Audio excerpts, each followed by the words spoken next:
Louvado seja o nome de nosso Senhor Jesus Cristo. Para sempre seja louvado. Vou me apresentar mais uma vez. Meu nome é Antônio Carlos, eu sou da cidade de Mato Verde, sou casado. Há 1 ano e 6 meses, tenho uma filha linda e maravilhosa que o Senhor me deu, que ela é consagrada inteiramente à Virgem Maria. Todos os dias eu e a minha esposa, desde o dia da concepção, nós empunhamos as mãos sobre ela e clamamos o fogo do Espírito Santo. Os nossos filhos precisam ser santos. Então, nós, enquanto pais, precisamos levar essa mensagem para os nossos filhos. Somos da cidade de Mato Verde, na Missão São Bento, dos Jovens Marianos.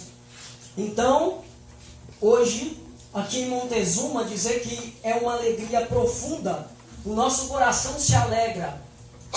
As nossas pernas tremem, a barriga começa a doer um pouquinho, porque não por causa dos homens, porque nós não servimos a homens, mas nós servimos nosso Senhor Jesus Cristo, e isso traz uma responsabilidade. Quando o homem e a mulher de Deus vai aos lugares, seja na casa de uma pessoa, seja na praça, seja dentro de um boteco, seja onde for, quando ele vai anunciar a palavra de Deus, ele estremece. Por quê? Porque ele sabe que ele está levando Deus para as pessoas. E diz Gálatas capítulo 6, versículo 7, que de Deus não se zomba. Então não podemos brincar com a palavra de Deus. Eu gostaria que todos que estão aqui, para abrir as portas do céu e arrebentar com as estruturas do inferno, já pudesse dar um glória a Deus. Oh, glória! Dá mais um aí para a Virgem Maria.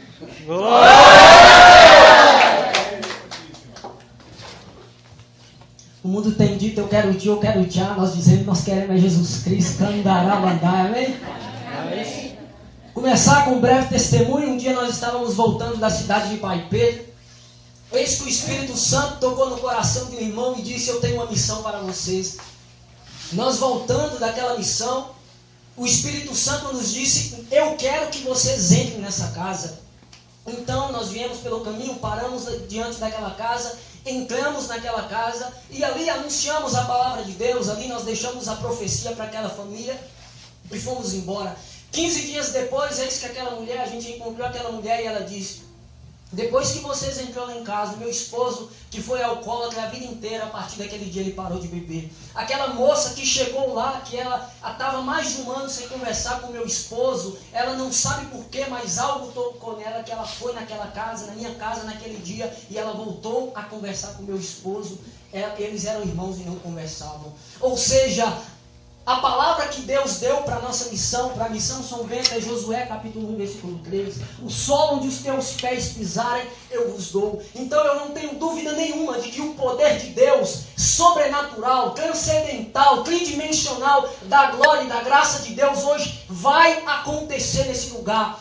Quantas dificuldades... Ô, glória! Dá uma glória a Deus, irmão. Essa semana eu partilhava com minha esposa, eu falava com ela que toda semana, quando a gente tem missão, o mistério fica maior. Eu falava, o mistério fica maior, não tem jeito, é uma guerra com Satanás, é quase na mão. Mas, ao mesmo tempo, a gente sabe que Deus está conosco e que Deus nos leva a testemunhar o nome dEle. Pois hoje em dia as pessoas não têm experimentado Deus. Mas por quê? Porque as pessoas hoje em dia não têm reta intenção com o Senhor. Hoje em dia as pessoas começam a caminhar e com muita facilidade as pessoas desistem do caminho. Mas por que as pessoas desistem?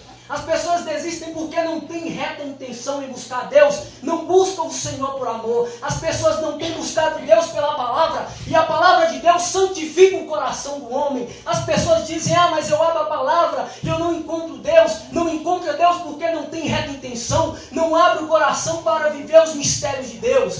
Pois se nós formos pegar o Evangelho de João, no capítulo 1 nós vamos encontrar-nos com o Verbo encarnado. Em João capítulo 2 nós vamos encontrar com o Filho que é obediente à mãe. Em João capítulo 3 nós vamos ver Jesus dando a vida para Nicodemos e quer nos dar a vida também. Em João 4 nós vamos encontrar com a samaritana. Em João 5 nós vamos encontrar com aquele homem que é restabelecido depois de 38 anos entrevado. Em João 6 nós encontramos com o pão da vida. Em João 7 nós vemos lá Jesus anunciando na festa da tenda para que as pessoas se convertam. Ele vai testemunhar sobre o Pai. Em João 8 nós vamos encontrar Jesus, que é a misericórdia de Deus que encontra o coração daquela pecadora.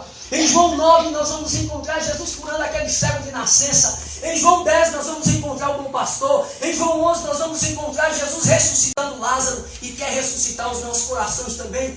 Em João 12 nós vamos encontrar Jesus ensinando os discípulos a buscar um caminho de humildade, pois ele vai dizer que se o grão de trigo cair na terra e não morrer, ele não produz fruto. Em João 13, Jesus exerce a humildade, lava os pés dos discípulos.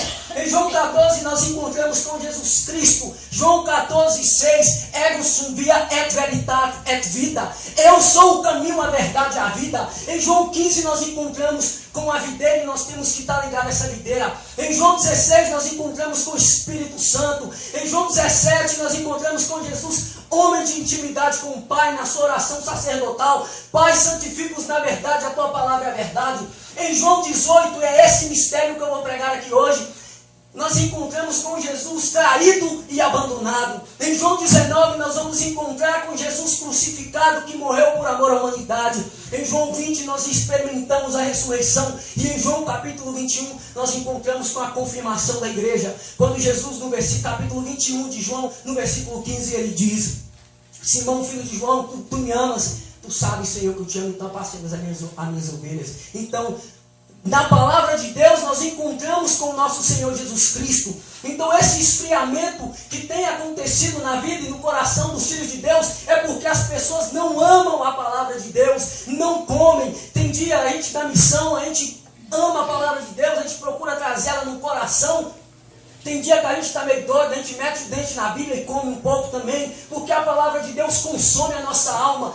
Jesus enlouquece o nosso ser. Então, aquilo que diz São Bento, que a palavra de Deus leva a nossa alma à perfeição. São Bernardo diz que a palavra de Deus, ela sacia a fome e a sede da nossa alma. Vai dizer Mateus capítulo 7, versículo 24, que o homem sensato é aquele que ouve as minhas palavras, é como um homem sensato que edificou a sua casa sobre a rocha, caiu a chuva, vieram as enchentes, os ventos deram contra aquela casa e aquela casa não desabou porque ela estava sobre a rocha. Mas por outro lado, aqueles que ouvem as minhas palavras e não põem em prática, é semelhante a um homem imprudente que edificou a sua casa sobre a areia, caiu a chuva, vieram as enchentes, os ventos sopraram e deram contra aquela casa, e grande foi a sua ruína. Por que que hoje em dia as pessoas estão caindo, como eu disse, desistindo com muita facilidade? Pois não tem sido sustentado pela poderosa palavra de Deus. Então, quando nós viemos anunciar a palavra de Deus, não é simplesmente porque nós queremos, porque às vezes não é fácil a gente deixar a nossa família em casa, a gente trabalhou o dia inteiro, às vezes está tudo doendo, está doendo nas costas, a cabeça, e tanta dificuldade, mas a gente sabe que há necessidade de anunciar a palavra de Deus, pois é isso que o mundo está precisando. Como diz 1 Coríntios 9,16, para mim pregar o Evangelho não é motivo de glória, mas antes uma condição que se me impõe. Ai de mim se eu não anunciar o Evangelho. João capítulo 4, versículo 34, o meu alimento é fazer a vontade daquele que me enviou e dar cumprimento à sua obra. E a palavra de Deus ainda diz em 2 Timóteo capítulo 4, versículo 2, proclama a palavra oportuna e oportunamente, convence, repreende, exorta, convence, repreende, com toda a paciência e preocupação em ensinar. E em 2 Coríntios capítulo 10, versículo de 3 ao 6 diz que embora nós vivemos na carne, nós não lutamos com armas carnais. As armas do nosso combate não são carnais, são armas poderosas aos olhos de Deus, capazes de derrubar fortalezas, destruímos sofismas e todo orgulho intelectual que se levantar contra o conhecimento de Deus. Submetemos todo o pensamento para que seja obediente a Cristo. Para que seja obediente a Cristo.